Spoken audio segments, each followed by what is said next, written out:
I've learned early on in business that there is enough money in the world for Mhm. everyone.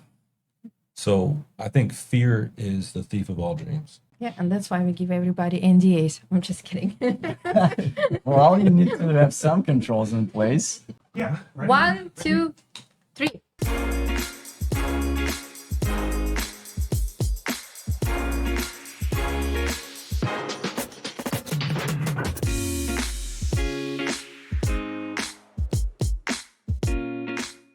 Hello, everyone. Today we have an unusual episode. It's not about trucking, but our podcast is not only about trucking, it's about finances, about success, about business. And today we are talking to my very good friend, Aaron, who is a business owner. And we're going to talk about a lot of interesting things with him. So, welcome, Aaron. Hello, hi, my name is Aaron Coleman. I'm the owner of Hang It Up TVs. We're a TV mounting and AV installation company out of Naperville, Illinois, and I'm happy to be on the show. Thank you. All right, thanks, Sarah. Thanks for coming. All right, and yeah, thank you for introducing yourself, and let's just keep going with that. So, tell us a little bit more about your background and especially, that the business part of it, like when that spark Oh, okay. started with you, when you made that decision, okay, this is a good time for me to start my own business and so on. Okay. Well, I think that, I know that the business spark came from my job. I was working in 2005. I was working for a company called Fry's Electronics out of Downers Grove, Illinois. Mhm. And while I was working there, I was the mobile installation supervisor. So we did custom car audio installations and things like that. And it was a Sunday afternoon. I was sitting at home with my girlfriend, wife now, Mhm. and my manager called me into work. Mhm. He asked me, would you like to come in? I'm like, not really. I'm enjoying my Sunday. And so he kind of insisted that I come in. Mhm. So I said, you know what, let me give you a call back. At the time, corporate America wasn't treating me the best. They really weren't respecting my value. They didn't see the value in what I was bringing to the table. Mhm. And so I was a little bit frustrated. So that's why I was reluctant to go into work that day. So I did what I would normally do. I called my mom, Mhm. and she's like a consultant to me because in my adult years. And I said, hey, mom, what should I do? Should I go in? I'm kind of on the fence here. And my mom simply said, what do you have to lose? Like, are you busy? I'm like, no. She's like, well, just go to work. So I went into work, and she said, maybe you'll learn something. So when I showed up, they asked me to go to a customer's home to install a TV. I had never done that before. And so I went out to the customer's home. Supervisor mapped the wall out. He scanned the wall, tape measure, pencil, level, stud finder, simple tools. Took about 20 minutes to hang the TV. And then when we were done, the invoice showed $350. And I'm like, wow, 20 minutes of work for 350? Not bad. So that's when the light bulb went off. Uh-huh. It kind of sparked my interest for installing TVs. Cool. Yeah. Can you tell us a little bit about your business? What exactly do you do? So you hanging TVs, obviously, right? Mhm. That's what it says. That's what is The the name of name. your company? So that's a great question because our company name is Hang It Up TVs, Uh-huh. and it says exactly what we do, but we're not limited. Mhm. We also do audio installations for residential and commercial. Mhm. We do home theater installations. We do networking. We do everything audio visual for homes and businesses. Mhm. So the nature of our business is needed. Every home in America has TVs. So there's a very high demand for the services that we provide. Yeah, and it's interesting that you mentioned your mom. And I always go to my mom as well. I was like, Yeah. if I have a question, I was like, Mom. And sometimes she doesn't give me, she's like, you'll figure it out. And Right. it usually helps a lot. Like, we have to appreciate our moms. Mhm. So Yeah. there are probably some like tough times when you were starting out the business, right? It wasn't all smooth sailing, I would imagine. That's true. That's true. I've enjoyed every year I've been in business. Mhm. There's some challenges here and there, but there's nothing really that sticks out that was like really super tough. I mean, I really enjoy it. For me, business is a hobby. Mhm. I truly enjoy it. There's no day that I consider it to be work. Mhm. Um, So I haven't had too many challenges, to be honest. Nice. Aaron, how many trucks do you have right now? I mean, because we in trucking business, we always count trucks. Okay. But I know it's a little bit different, right, different. for you. Yeah. But like, how big is your company right now? Like, So- how many so- employees do you have? So we have 0 employees except for myself. I'm an employee of the company, but we have a contractor relationship with everyone that we work with. So all of our guys are 1099. When we're busy, they get fed as much work as they can handle. And if we're slow, then, maybe a little time off with the family. So right now we have 2 trucks operating. Myself, we have Bobby, my right-hand guy, has been with me for about 6, almost 7 years. Thomas has been with us for about 2 years now. And then Mike, a good friend of mine, he's been with us since the company started. Oh, wow. And then, of course, my wife, she's been, our rock. She's handled everything on the back end of the business, from working with accountants, attorneys, and bookkeeping. Just, she's great. She handles so many things that if I had to do, I wouldn't be as good as I am in the field working with the guys. Yeah, she's an amazing woman. Yeah, Thanks. we all love her. Thank you so much. Okay. And it sounds like the business has been doing well, but you decided to take it to Next level. next Yeah. level. Yeah. So Yeah.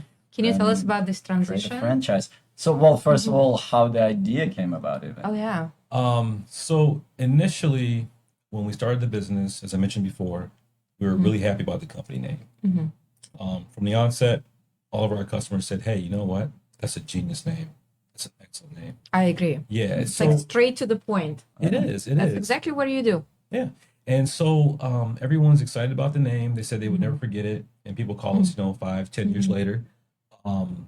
Google loves the name because we've organically been ranked very high. And that's been a great contributor to our branding and our success. So, yeah, that's pretty much just as far as the company name and how it's been very helpful to our branding. Yeah, and it's like for our listeners, very important to have a good name, right? So everybody, if you want to come up with the name for your business, make sure, I think the best strategy, like at Aaron's case, to make it straight to the point. So your name is like how it is, like what you exactly do, and people will have it in the mind always. They're never gonna forget. Sometimes it's easier said than done, but I think this is a good example of how it's done. But yeah, for franchise, so when did you come up with that idea and why? So initially, when we realized we had a great company name, that we could grow a brand underneath that name, fast forward after 10 or 15 years of being successful in the AV space, audiovisual space, we saw an opportunity. I started to notice a pattern. I noticed that no matter who we hired or who we were working with as far as our contractors, different techs, same results. No matter who we brought into our system, we had the same results. Customers were happy, the technicians are happy, everybody wins. So at that point, I knew that we had a repeatable system. We had SOPs, we had standard operation procedures that everyone could follow. It's repeatable, it's scalable. And at that point, I knew that we could scale the business, and I decided the franchise model would be the best way to do that. So those are probably like the key components to the franchise. Yes, I think the key components are going to be your systems, your branding, and your support. So those are the key ingredients for Correct. the successful business. Yes. But it's good to have all those things in place, but the process itself, from talking to you, it seems a bit complicated, right? It can be complicated. It is complicated, but if you hire the right team, that solves that problem. From the legal to the operations to the marketing, if you hire the right team, that's the key. To hire the right team, then you can navigate these challenges in the franchise development.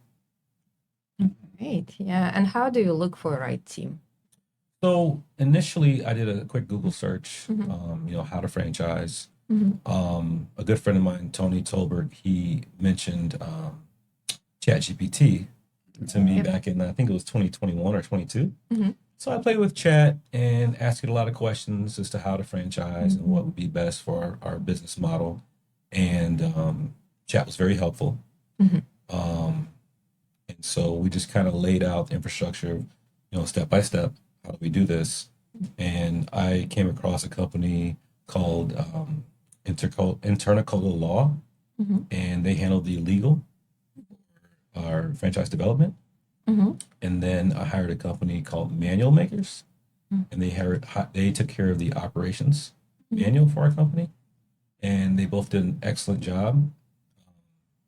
Intercola Law actually referred us to Manual Makers, so we have a bit of a partnership referral going there. Mm-hmm. And I was so happy to just go with those two because they have a great working relationship, and it made the entire process seamless. Oh, that's what's important. Yeah. Yes. All right. So how long this the whole process takes, and what are like the first steps? What did you have? Like to if take someone care wants of to first? open up a franchise. or like Yeah. turn their business into franchise. So the first step would be your legal, because the franchise is only going to be as strong as the legal foundation that it stands upon. Mhm. So I started with the legal, and during that process, they were great because they guided us and let us know, what would be the next steps. They gave us good recommendations, and so definitely the legal is the most important part. Okay. All right. So talking about financial independence, right? Like coming back to your first inspiration to start your own business, right? Yeah, there are a lot of people, I'm sure, hating getting up every morning, going to, to their 9 to 5 somewhere in the cubicle, right? And dreaming about something different, right? And a lot of people there who want to retire early or to, just make a quick buck on Bitcoin or whatever. So, what is financial independence for you? How do you define that? I would say for me, financial independence has like three components for me. The first component would be establish some savings, emergency savings. Definitely saving enough income to be able to handle an emergency, to be able to sustain your lifestyle for 3 to 6 months. Should revenue in your business slow down or stop. So that's the first thing. The second component for financial independence for me would be building a sustainable business, and having a track record where you're not worried if the phone's going to ring, you know it's going to ring. You're not worried about where your next client's coming from, you know where they're going to come. And once you're established in business and you have that track record and that foundation built, it really is a stress reliever. And so for me, financial independence, the second phase is that just knowing that you're going to be okay and the cash flow is good and the business is profitable, remaining profitable. And then the third step would be, now that the business is profitable, what are we doing with those profits? So one key thing that I've always done in business is I always reinvest my profits back into the business, because as long as the business is strong, then that your personal finances will be strong as well. So the third component for me is making sure that you take business profits, you invest in your retirement accounts, you invest in real estate, you invest in other things that are going to secure your future, and then give you that fun, that freedom, that flexibility that we talked about, where you can wake up, have a slow morning, a little coffee, and just kind of be in control of your life and how you want to spend your time. Right. Yeah. So, to our listeners and viewers, notice that you didn't hear, to me, it's not working anymore, right? Because you still have to work. Right. Yeah, And, don't we all have to work? right. Correct, But yeah, so correct. financial independence, yeah, and I share some of those views with Aaron. It doesn't mean that you don't have to work anymore. It's Right. just the way you just go doing it about smart. work. Yes. Yeah, and you actually, that was one of the questions I wanted to ask you, that balance between investing back into your own business versus like building up your own wealth. Correct. Yeah. How do you balance that? For me, balance is about just being organic with things. So typically what I'll do is I'll allow the business to just work and be organic. There'll be natural ebbs and flows in business. We'll have our ups and downs. And when we have our ups, it's a great time to save and save to invest. So once we can get a little bit of a nest egg built, and we can then deploy that towards personal finance and building our future and that independence we talked about. So for me, that balance is not something that you can necessarily 100% control. You just have to do the best you can to create that savings, and then once you establish that, then you deploy it. It's a repeated process. And in terms of business ownership, and that was one of the three key components to financial independence. So, is that like the most optimal path to financial independence, to own your own business, or can you just like keep working for corporation, or like It really depends on the individual. You know, I see it as you have to have business owners in the world. You have to have employees. You have to have every component to make it all work. So there's not one area that's more important than the other. But for me, I found that entrepreneurship and business ownership is the most efficient path to building wealth. 100%. Wasn't the best student. I have an associate's degree in college, which I no longer use. And so that was a path that maybe wasn't the best for me, but it may be the best for someone else. But since I wasn't the best student, and corporate America, for example, I was 33 years old. I was working at Dish Network, and I was getting paid $12.50 an hour. And I know that I was worth more than that. But corporate America had valued me at $12.50. My family there, and I'm thinking to myself, I can't provide the life that I want for my family with this amount of money per hour. Yeah. And so that's another key reason why I launched Hang It Up TVs, because I knew that, as I said before, the potential. You know, I could earn $300 an hour. So although corporate America may have said, hey, you know, you're worth $12.50, I knew I was worth more. And you do the same work. Correct. Basically the same work. Yeah. And Aaron, how do we find your clients? Do you advertise, or is it like a word of mouth, like people recommend you? Yeah, so we advertise on social media like Instagram, Facebook, things like that. We're gonna link your website below, by the way. Okay, awesome. For everyone. And then our websites are our main channel, our website and Google. Okay. But the best advertisement is doing great work. Because if you do great work, everyone refers you, and you won't have to worry about looking for clients. Clients will find you. That's super Absolutely. important. Yeah. The TV that you hang for us, Yes. Still there? it's still there. Still there. It's been many, many years. So, yeah. So another question is, have you achieved your American dream, or are you getting close to it? I would say I have achieved my American dream. I think the American dream is to be able to have a family if you choose to, and to be able to enjoy your family, enjoy your friends, enjoy your time, and do it without being overly stressed about money. If you can enjoy life without money robbing you of your health, enjoy life without money robbing you of your time, I think that's a win. And I think that's what makes America special, because this is the land of opportunity, and people come from all over the world and do well here in America. So I feel like I've definitely achieved the American dream. Yeah, God bless. Thanks. You think it still applies, or today you still can start your own business and achieve? Absolutely. Was it easier before, or is it pretty much the same? Well, I think that it might be easier now than before, than ever before. And why is it?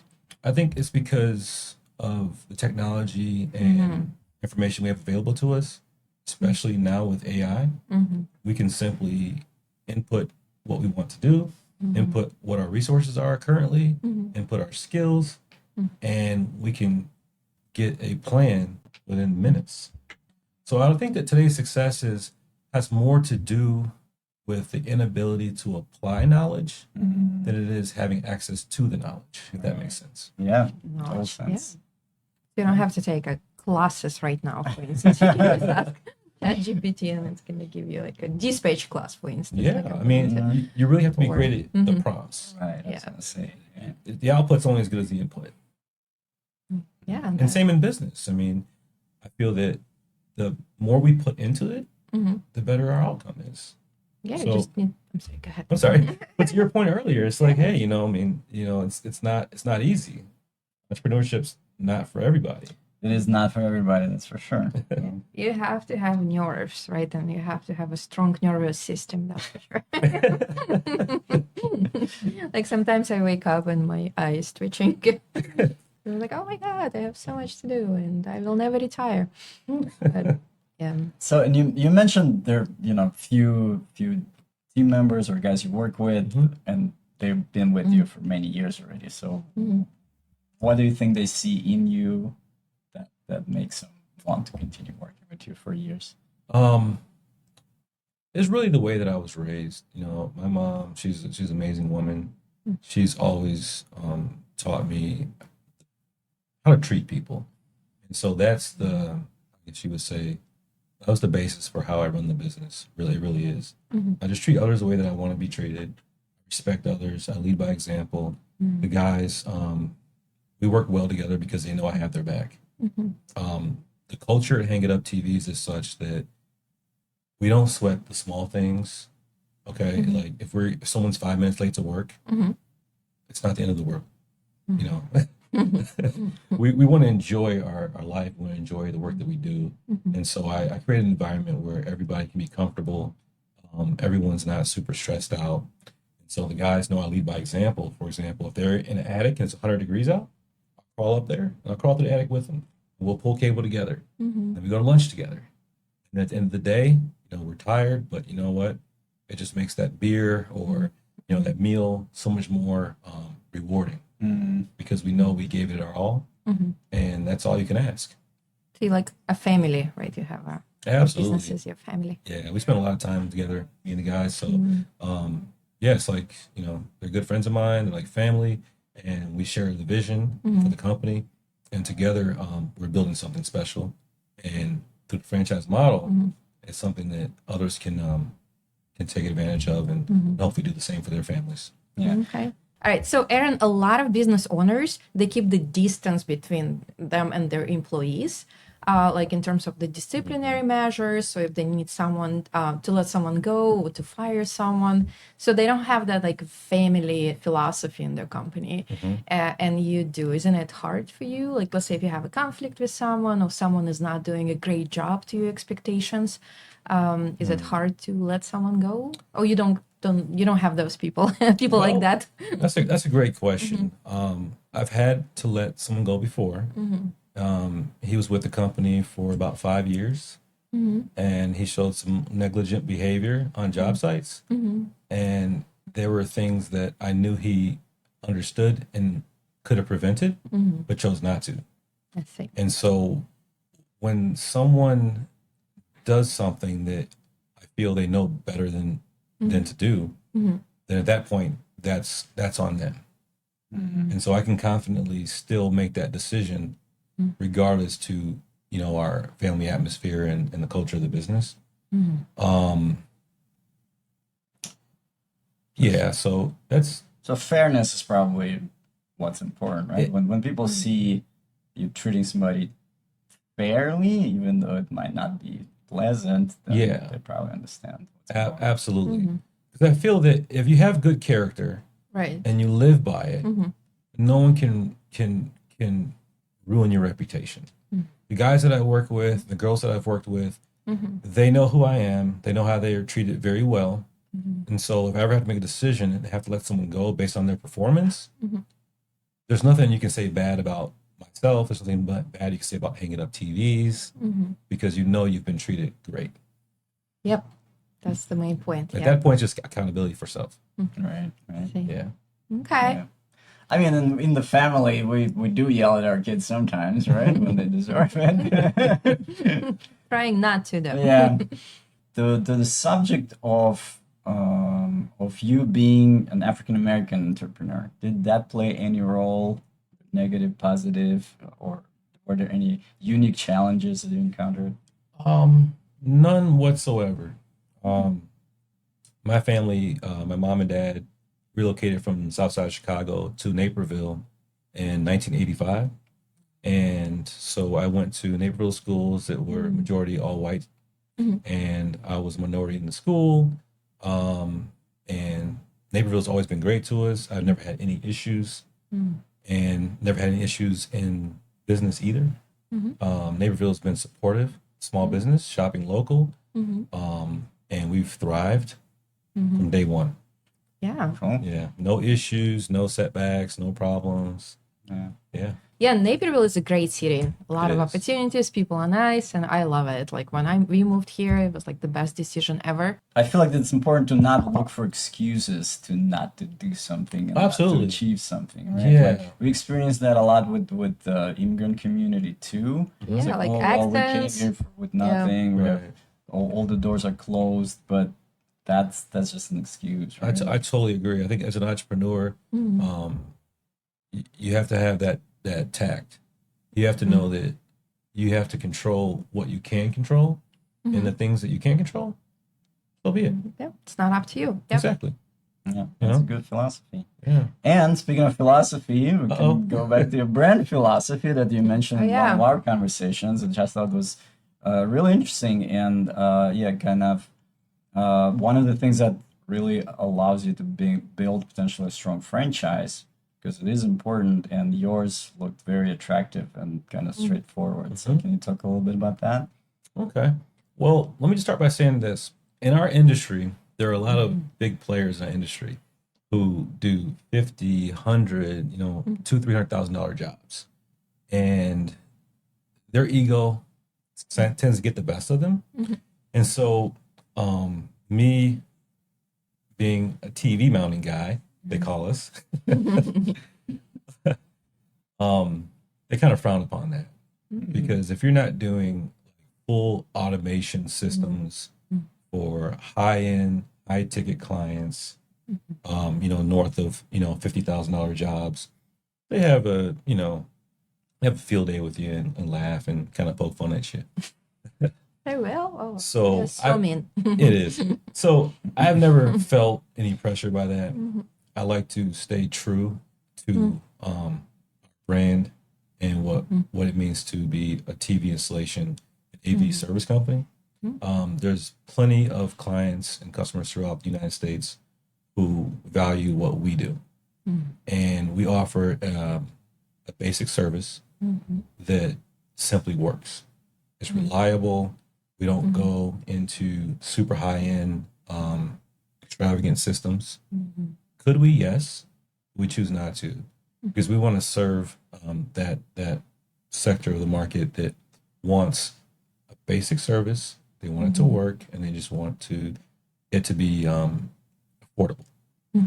So we are premium by presentation, we're approachable by tone, and we're trusted through simplicity. So when we talk about premium by presentation, that means your uniforms are clean, you present yourself in a professional way. Super important. It Yeah. is. How people look at you. Absolutely. And then people will judge you. So when you pull up in front of their home or their business, trucks have to be presentable, clean, and orderly on the inside and out. So our presentation is premium. Perception of value is very important in business, especially being an entrepreneur of a small business. And these are the values that can apply to any business. Absolutely. Absolutely. So that's the model. All right. Yeah. Yeah, and that's what people do, and that's how we are. Like we are not afraid of competition. Like Andre's always saying, we have to keep doing what we're doing and what we know the best, and do it better than everybody else.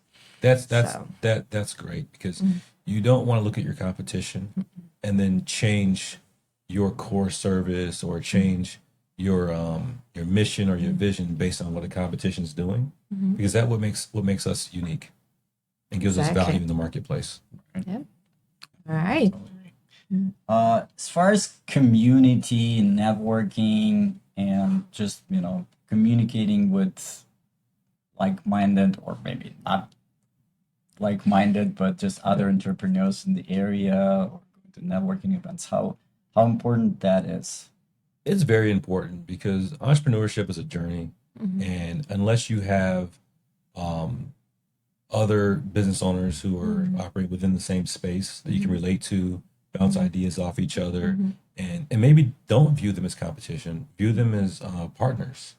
And I have a lot of those partners. I have guys that I've worked with in the past who left my business and started their own business, and now we collaborate on projects that may be above and beyond the service capabilities that I may have, but they may be within a certain niche where I can hire them subcontract.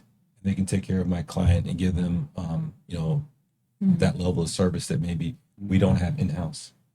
So it's very important to partner and bring competition as a partner instead of like an enemy.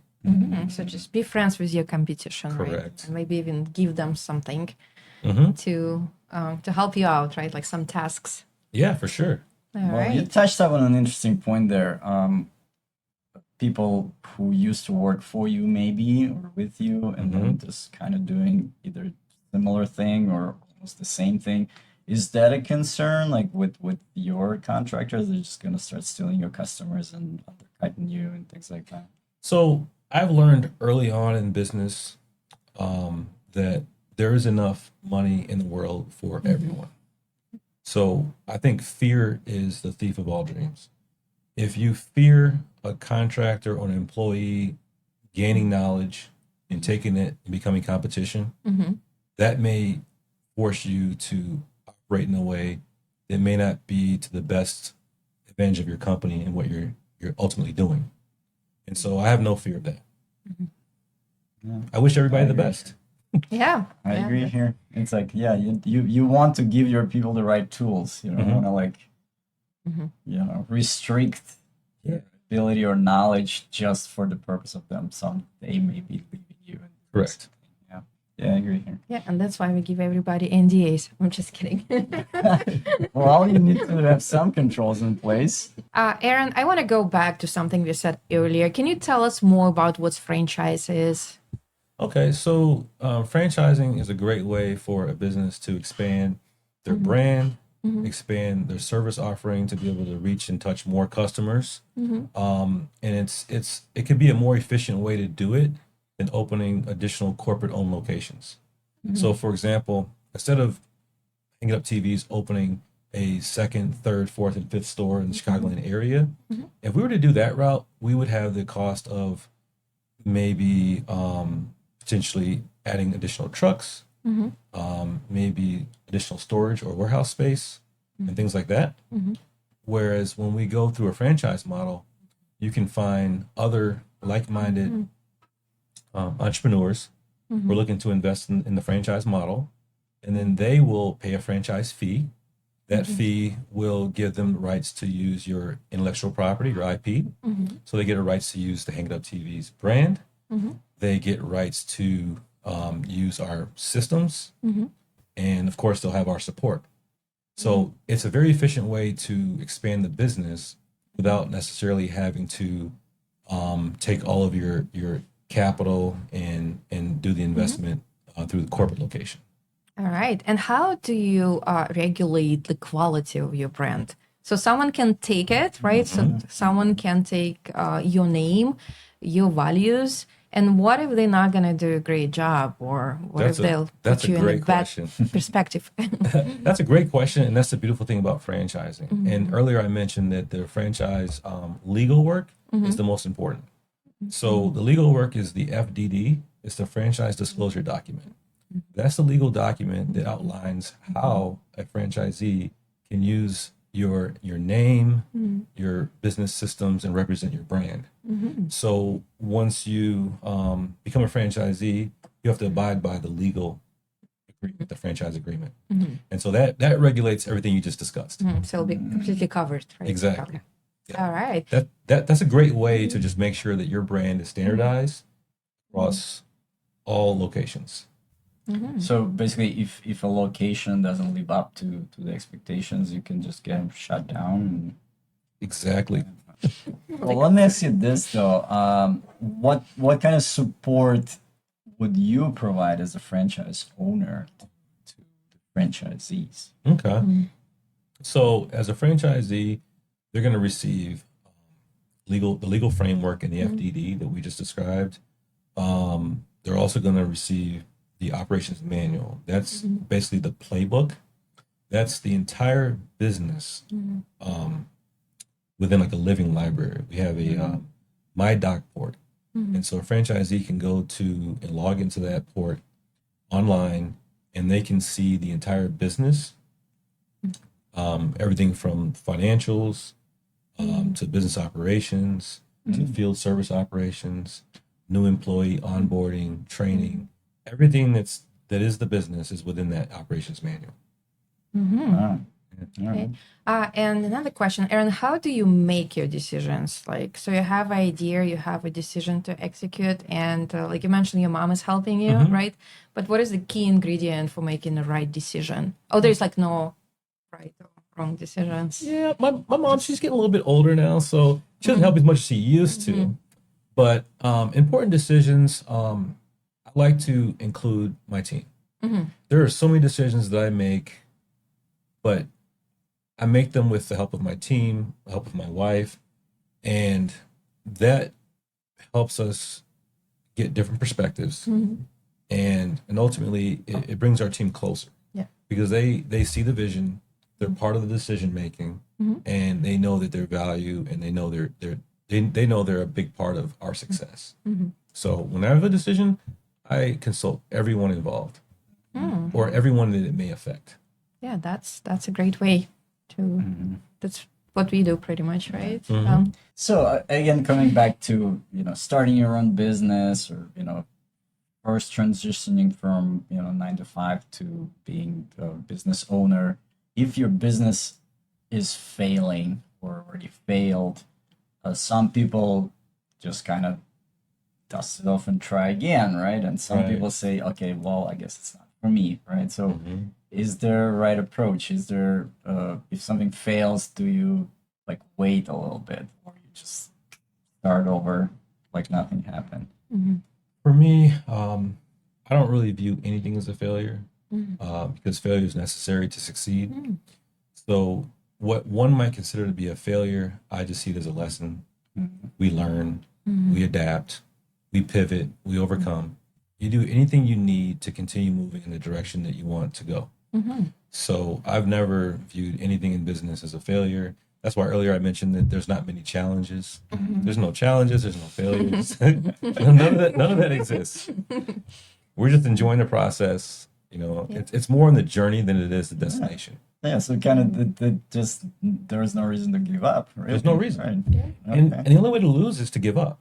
Yeah, but I think their only failure will be not to try, right? If you Correct. don't do anything, you just Absolutely. thinking about it, but you never execute. So you're just okay, one day I'm gonna do it, but you never do. That's exactly how I feel about it. Only failure is not to try. All right. Yeah, for sure. And if you could go back in time to day one of Hang It Up TVs starting, what advice would you give to then, Aaron? It's a great question. What advice would I give my younger self? I would, in my early years, I worked late at night. Now I work early in the morning. And what I'm finding is my energy levels have always been the highest in the morning, but I had to create that habit. So now I have the habit of getting the most important task in business done early in the day when I'm fresh, I'm creative, and have time before the world wakes up. So I'm normally up at 3, 4 a.m. and then my day's work is complete usually around 11, 12 o'clock. And that I find that works great for me. So my younger self, I would say, get to it nice and early when you're fresh and creative, and then settle into family life when the day gets busy. Phone starts ringing, your thoughts are interrupted. That's not the best time to be working. That's a great advice. Yeah, so you get to spend time with your family. So the advice will be to find your best work hours, like Yes. what is better for your Mind and body. Yeah, absolutely. Absolutely. Okay. So, and at this point, where are you at with the franchise process? What's next for you for your business within like the next 1 2 years? So this is exciting. 2023 and 24, Mhm. we spent documenting all of our processes and just putting all the infrastructure in place. Mhm. We hired a coach, and the coach, day one, I hired a small business coach. And day one in 2023, he asked me, "How much do you think your business is worth?"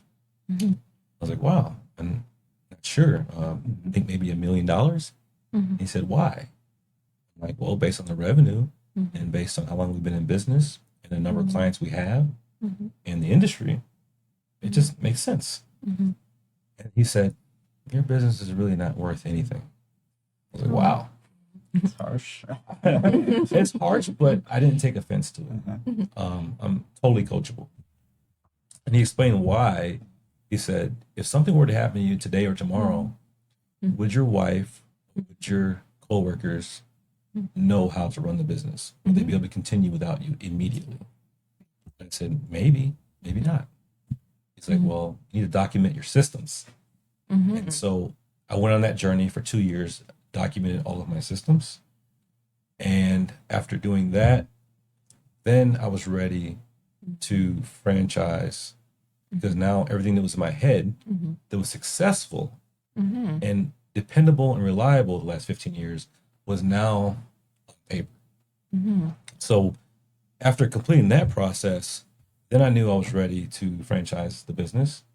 And at that point, I hired the legal team and the operations team, and we moved forward in putting things together. Mhm.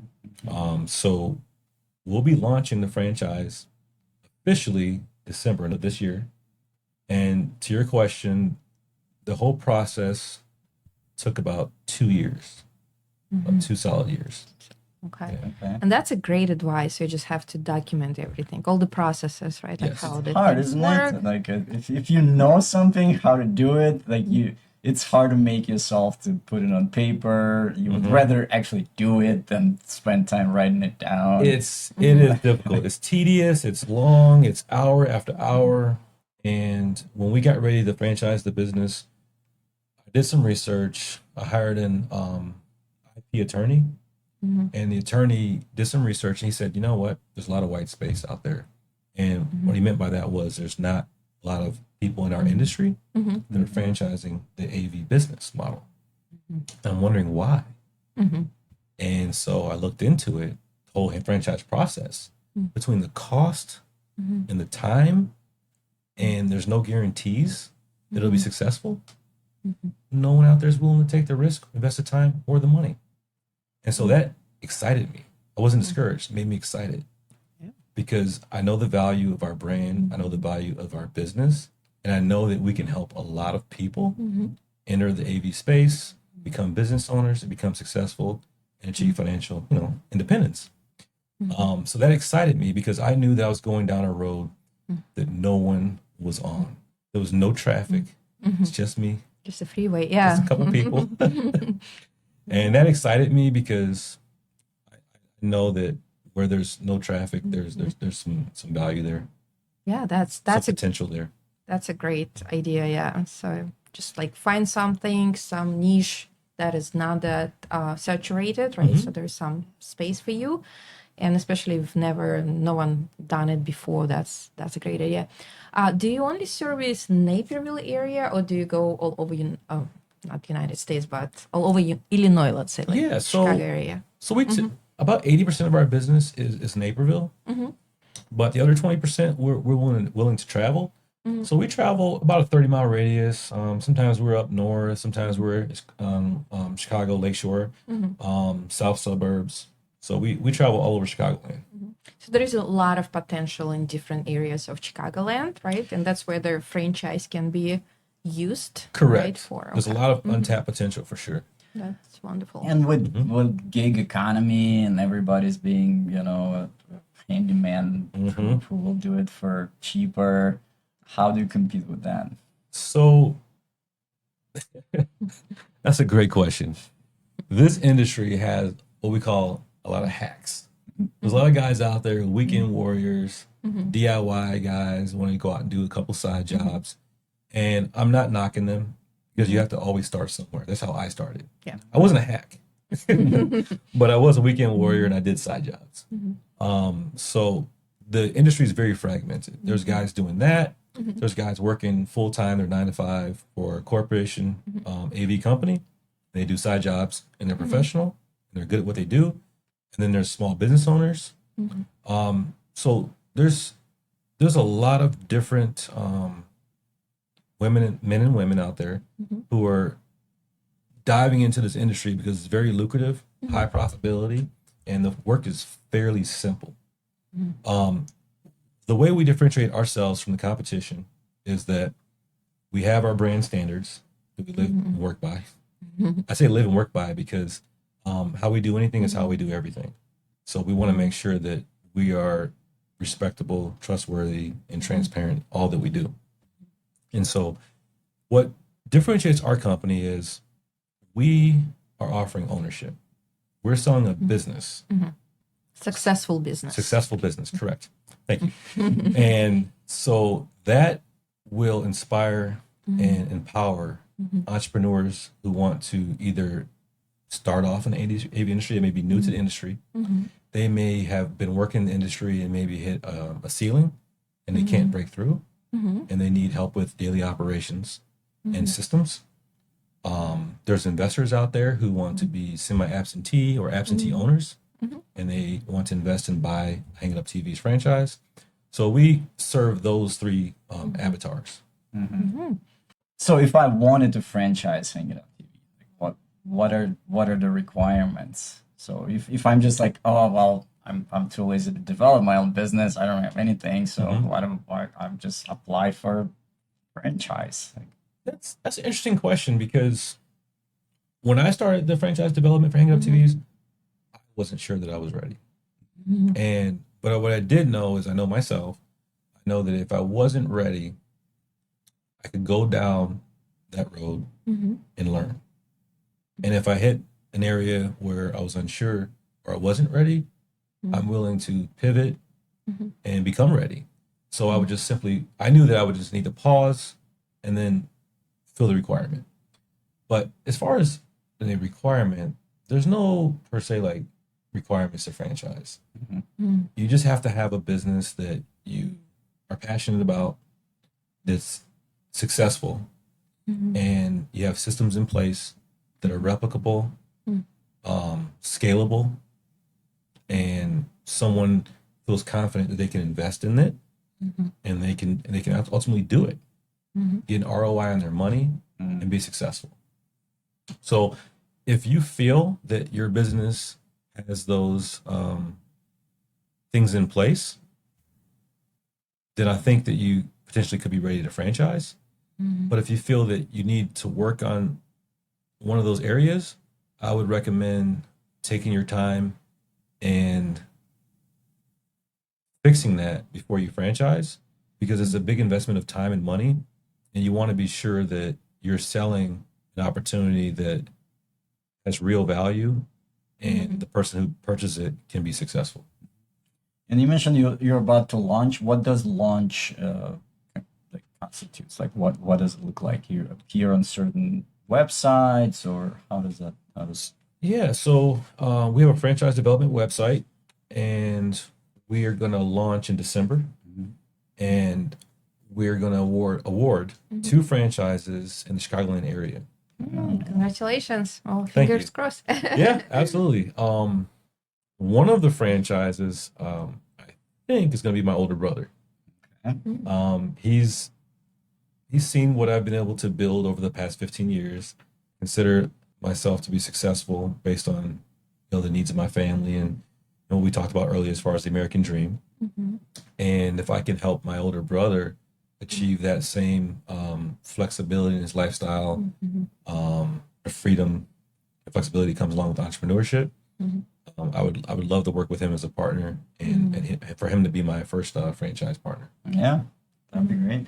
And is it going to be a nationwide franchise or like within Illinois? Initially, we're going to start out in Illinois. There's so much opportunity in the Chicagoland area. Yeah. And then our next step is regional. We'll fan out to Indiana, Michigan, Wisconsin, and then eventually national. Yeah, so for our listeners, if you guys want to buy a franchise from Aaron, yeah, let us know. We'll leave the info. Info is in the comment section. No, I have another question about the consultant, because Aaron said that he hired a consultant, and I'm thinking, do we need maybe our business needs a consultant? We are a consulting company, but do we need a business consultant, and how helpful it is for a business, for a small business, for instance? I think a business consultant is very helpful. One of my best friends graduated college with an MBA, and I hired him back in 2015. And within the first year or two of hiring him, our business revenue doubled. Wow. Just everything from technology, shopping the right fit, finding the right technology and software for the business to run on efficiently, to making business decisions we talked about earlier, and managing your team. There's so many different components to operating a business, and having that consultant, that outside perspective is a major key in running a successful business. So I would highly recommend that to anybody who's looking to scale or grow their business. Consultants are a big part of the team. All right, you guys. So consultants, need to hire them. Shout out to Chris Roebuck. Yeah. All right. So to wrap it up, Aaron, what would you recommend? Like a final recommendations to our viewers? Like, what would you recommend to open up and succeed in any business, really? I know you mentioned a lot of key components, like you have to treat your employees how you want to be treated, and you have to be kind, and you have to be fair, and you have to be just a good person in general, right? And but are there anything else besides that like really can keep you going or help you to elevate your business? I would say it all starts with the vision. So have a clear vision and have clear goals. For me, I have I think I have 5 whiteboards, and I write every single goal on my whiteboard. Something about taking your hand to the paper or the board and writing down your vision and your goals. Once you write those down, you want to visit them in the morning, afternoon, day, night. Always remind yourself of your vision, where you're going, and your goals. And once you have that, that's useless without the action. Right. So the next step is to align your action, your daily action, with the vision and the goals. So when your buddies are calling and they want to go watch the game, and you've got a estimate or design you're putting together, you got to quiet the noise and say, "Hey guys, I'll catch up tomorrow," and just take care of what's going to move you toward your vision and your goal. Yeah, that's an excellent advice. Yeah, it's all about alignment. Alignment. So it's not about just manifestation, like you can just manifest and It's not magic. wait for it to come through. You have to work for it. Yes, absolutely. Bottom line. Thanks again, Aaron. A lot of useful advices and very valuable information. Yeah. Thank you so Thank much, you Aaron, guys. for coming. Thank you. Yeah, well, Thank you very much. I'm sure we catch up in the future to check in Yeah. on how the franchise is going. I mean, I'm sure it's gonna do So great. exciting. But yeah, Yeah, Till that's later. not our last interview for sure. Okay. I hope you don't mind. Oh no, I love it. I'm so excited. I'm looking forward to the next interview. And I'll get you guys updated on how things go over the next next year. for sure. Perfect. yeah. All Thanks, Aaron. right. Thank you so much, All right. Aaron. You're welcome. Thank you for having me.